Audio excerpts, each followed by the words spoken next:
Hello, my darling. Welcome to Coming Home with Mama T. I'm your host, Mama T, also full name Tiara. And on this podcast, we explore the journey of creating the life of our desires through mastering manifestation, through maintaining a positive mindset, and living luxuriously, whatever that looks like for you, my friend. Basically, luxury living is all about living a fulfilling life. So with that, today I want to talk to you about Dreamwork.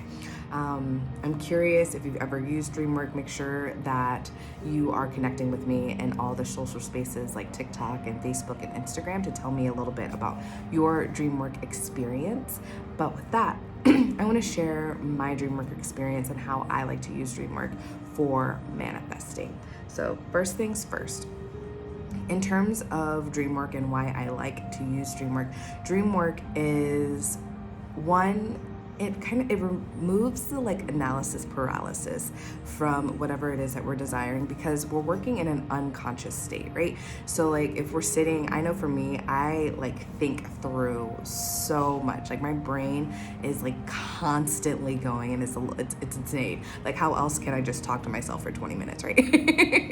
It's just constantly on the move, constantly crunching not crunching numbers, because I don't like numbers, let's be real, but constantly theorizing and conceptualizing. I probably should be a philosopher, I don't know, but I'm just constantly ruminating on things.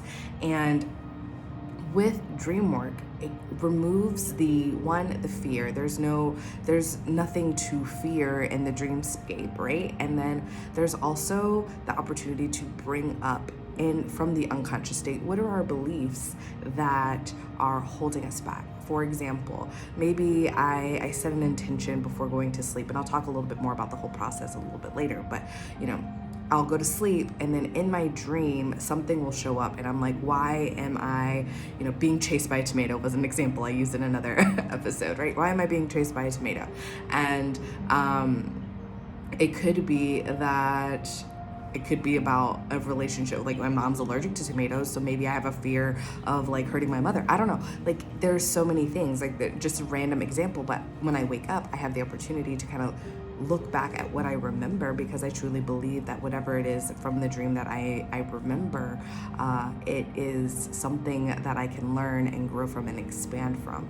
I also truly believe that in our dream state, we have an opportunity to go to different areas, if you will, or hop timelines. I sometimes I get to choose where I'm going, or better yet, more where I've been.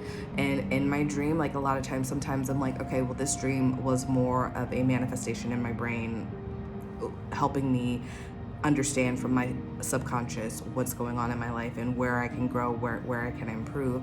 Sometimes I'm I feel this dream, my body was literally, my mind was taken to another world. And because I do believe that there are different timelines, and there's so much content coming out about it these days from if you ever watched the Loki show, I kind of feel it's similar to that, right? That there are so many aspects, and every time you make a choice, there's a version of you that made a different choice, or everything everywhere all at once, all of those things. I do believe that there is an aspect of truth to these movies. Otherwise, why are so many people coming up with these similar concepts, right? I truly believe that there is something to that. So in that experience, we get to merge timelines as we choose what version of ourselves do we want to be, as we it's not as specific as how to bite your finger or do something weird to create this jump, right? We get to choose through just our spiritual selves, what timeline do we want to take a part of.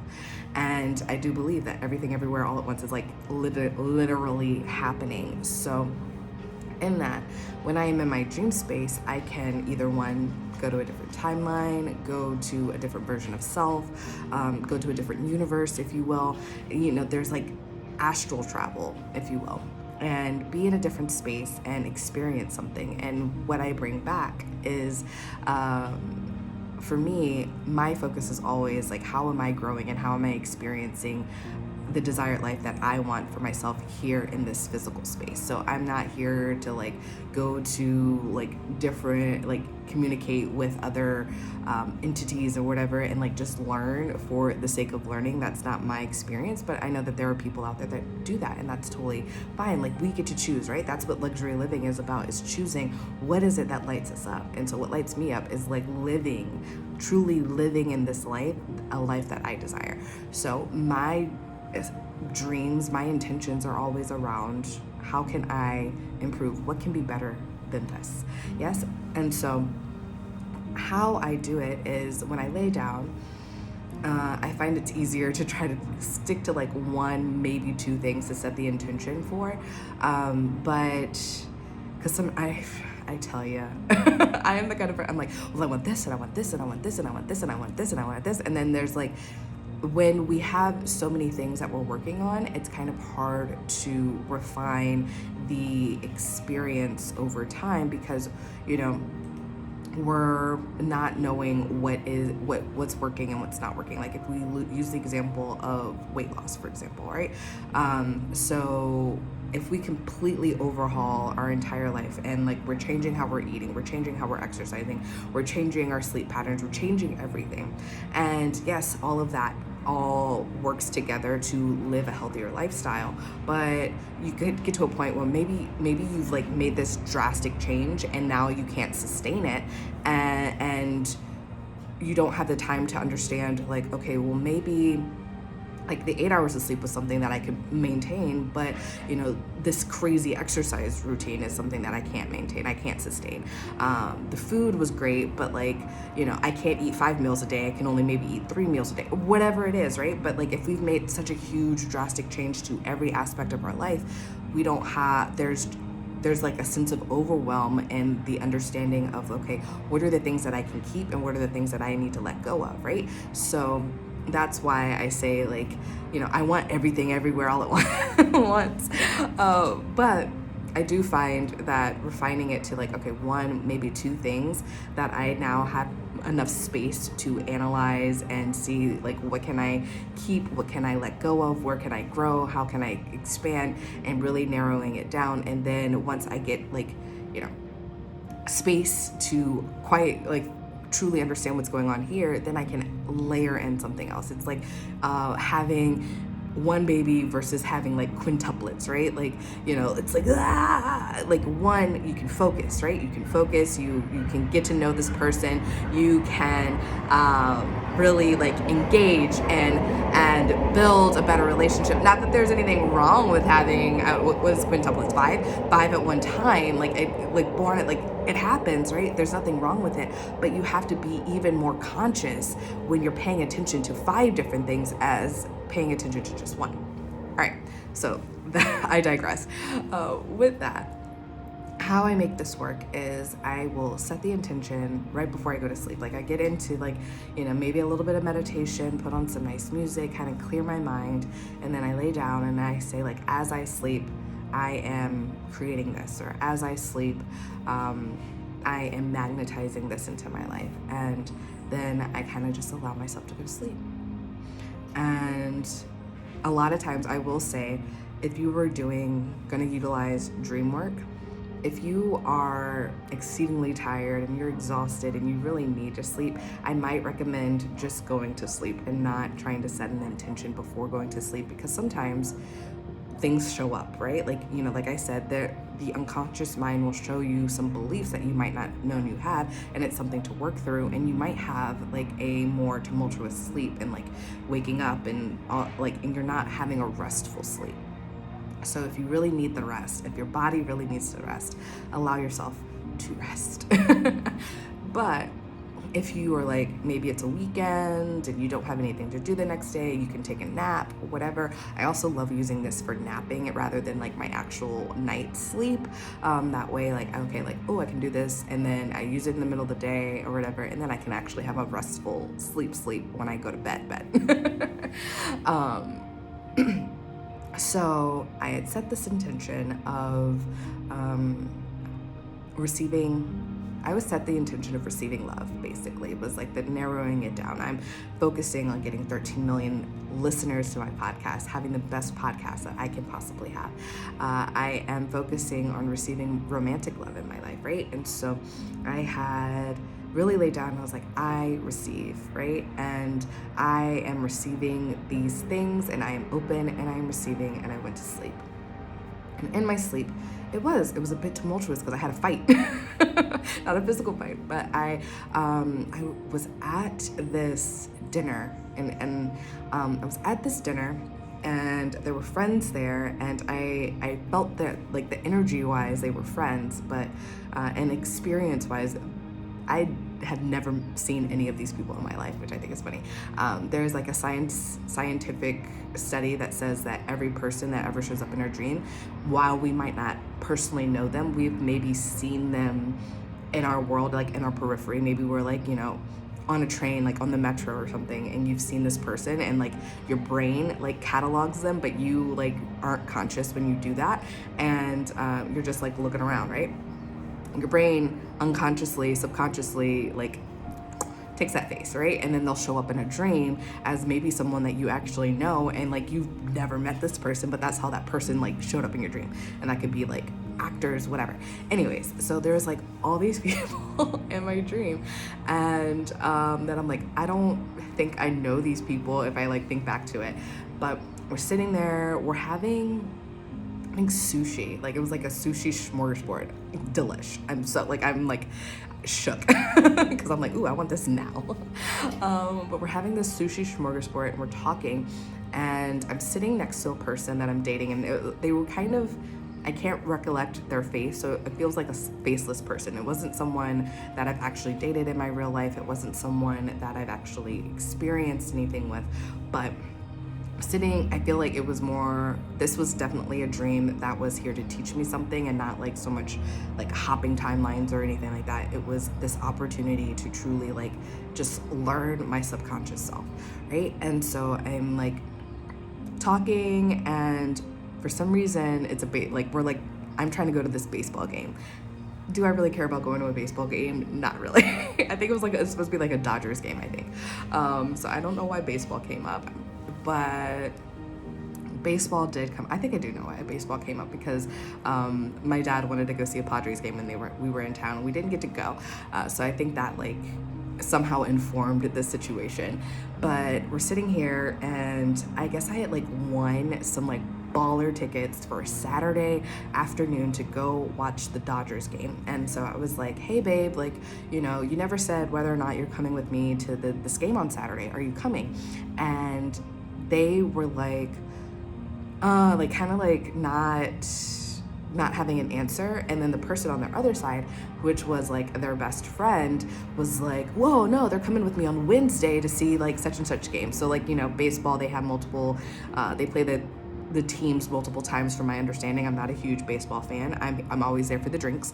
And so he's like, oh yeah, he's for sure coming with me on Wednesday. And I was like, oh, you never communicated that with me. Why did you not communicate that with me? And I feel like I had this like dream multiple times, because like when I woke up I was kind of like anxious.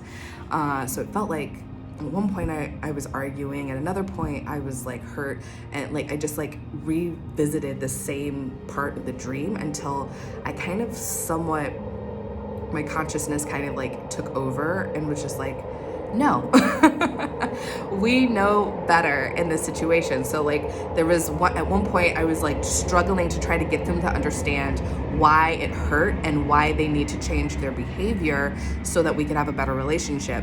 And then later when they came back up, I was just like, you know what? Actually, because there's nothing wrong with me.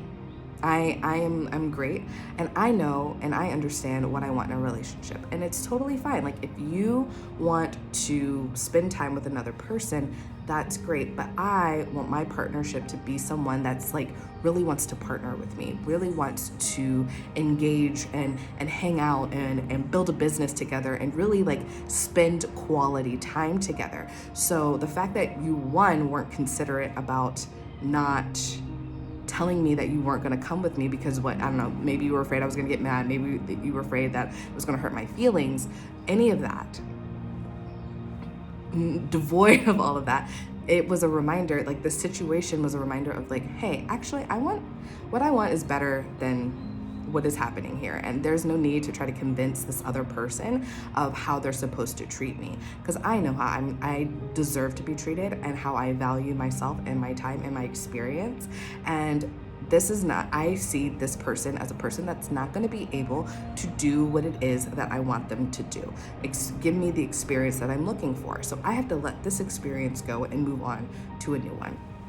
And so as my conscious mind was coming into this dream, I remember standing up and I was just like, this is what I want. I was like, I want a relationship like with a partner that actually is going to value me and be considerate of me and show up for me, and we can show up for each other and have a true partnership. And I am leaving. Like, I trust that that person's showing up for me. I am going to have a better experience. And so I'm out. And I left. I like walked away. And then as I walked away, I ran into like another faceless person. But like this person, they were like big. Like I could tell they had muscle. And like I could tell, like as I hit them, I fully woke up. But I was like, oh, that is the message right now. Like, right? Like letting go, like fully separating myself from the experience that I don't want to truly bring in the experience that I do want. And because I know that we can get caught up, we can get comfortable, we can get caught in the cycle of like, well, let me just explain to you what is going on and what you're doing wrong, as well as, because I know for myself, I tend to go with like, all right, well, what is this trying to reflect about me or to me? Is there something that I need to change about my behavior or my understanding or my belief structure? I like to be self-aware, but sometimes that self-awareness will put us in like more of a space of creating the crutch of there's always something wrong with me, and not recognizing the space of like, cool, like what I want is valid, what I want is deserving, and some people have a pattern that they're not going to break. And if they're not ready to grow and expand and change, then they get to be put in a different category. And it doesn't necessarily have to be the category that is my partner, that is my closest person. They can still be a friend, they can still be, a trusted individual in my life, but they don't get to be the number one, right? They don't get to be, well, number two, because number one should always be you, right? So I was just like, cool, but moving on, and this is a really cool experience. So the manifestation from that is this understanding that, one, I feel like in myself that was I am letting go of an old version of myself to receive the new version of myself that knows and trusts exactly what it is that I desire. And that is exciting, right? And so, yes, now that I'm awake and I'm in this physical experience, I get to see the synchronicity of that show up for me as I move through my day, move through whatever, and I get to also set that boundary, right? Like in terms of boundary setting, it's great to say like, this is what I expect, but a lot of times people will push the boundary. Like, okay, you can say like, hey, my plate is full, I can't. Perfect example, a friend is moving, right? You have a friend that is moving and you feel like obligated to help them move because they're a good friend. Maybe they helped you move in the past or whatever. And you're like, but like you had like 9 million things to do. You have rehearsal, you have this, you have that, and you really don't have the space to actually take care of yourself and move that friend in. And so you might say like, oh, actually, like, my plate is full right now, I can't help you, I would love to help you, but I can't. And then they're like, oh, but I helped you before, and they gaslight you and you make you feel bad about not being able to support them in their time of need. And you're like, but like I don't have the bandwidth, right? So you could, one, break because you feel like you're being a horrible person, and you go and you put their needs ahead of your needs. Or you can hold that boundary and say, like, I totally understand. Next time, if I'm in a better space, I would love to help you move. Or maybe, like, I might not be able to help you move today, but maybe I can help you unpack one, like, 2 days from now when I actually have more space, right? And offer a new thing, but you're holding that boundary firm. So when you bring forward that concept, that understanding from the dream, like, I'm bringing forward that, like, I trust myself and I know that what I desire for myself is better. I get to now practice believing and knowing that what I desire for myself is I'm here for it, right? Like, I get to practice showing up for my desire. Meaning that, if someone were to show up that I know isn't what I desire in a partner, rather than getting caught up with, like, oh, well, like, finally someone just showed up for me, I can say, like, oh, that's, like, you're cool, but I know that there's something that, like, this isn't it, so I can move on and create space for the next thing, like, right? I get to hold the boundary of knowing what I desire, and that what I desire is here for me, and I can wait. I can allow it to, I can receive it. I can receive it. I know for myself, a pattern is always like, okay, I set this intention, and then someone shows up, like my podcast, right? Like, okay, I want more guests, right? And so I put myself in a space where I could receive more guests to be on my podcast. It will help get my podcast out there, also help network, help create more people. And I am receiving people showing up, and there are some people that I'm like, yes, I would love to be a guest on their podcast or have them on mine. We align, but there are some people that I'm like, not so much. And a part of me would be like, I should just accept everybody, right? Like, I need to just that's from a fear space. That's from a desperation space. That's not where I'm operating. I'm operating in a trust space. So I'm going to work with the people that I trust are going to be the people that are in great alignment with the podcast, and great people that you want to hear from, that I would want to talk to, and vice versa, right? So that's the same thing, right? So trusting that our desire is showing up, and showing up for ourselves by leaning into doing the actions that align with our desire, and not aligning with our comfort zone or the fear that something better is going to show up. All right? So with that, in order to practice Dreamwork, 1, we set the intention of what it is that we are working on before going to sleep. And 2, we allow the dream to do its thing. If you don't remember your dreams, there's no need to get into a space of like, oh my God, I don't remember my dream, and I don't know what happened, and I don't know, analysis paralysis again, right? No. If you don't remember your dream, my belief is that, okay, everything was handled in the dream. And there is absolutely nothing for me to do. I can just be. And there's something so magical in just being, right? So I can just be. And if you do remember your dream, you can remember it and see, all right, what did I experience? What did I learn? Where am I growing? And how exciting is that? And with that, I hope you have a magical day. Please remember to subscribe if you haven't already. Share this out. Find 3 people that you think would love this message. Share it with them. And of course, you can always go to www.abubbly.life/luxury-living to check out booking a reading with me and a channeling session, to check out my Amazon favorites if you want things like the beautiful, what is this? Amethyst crown that I'm wearing, or the muumuus that I love to wear, or the hair jewelry that I have. All of that is on my Amazon favorites list. And I hope you have a wonderful, beautiful, magical day. Mwah. Thank you, friend.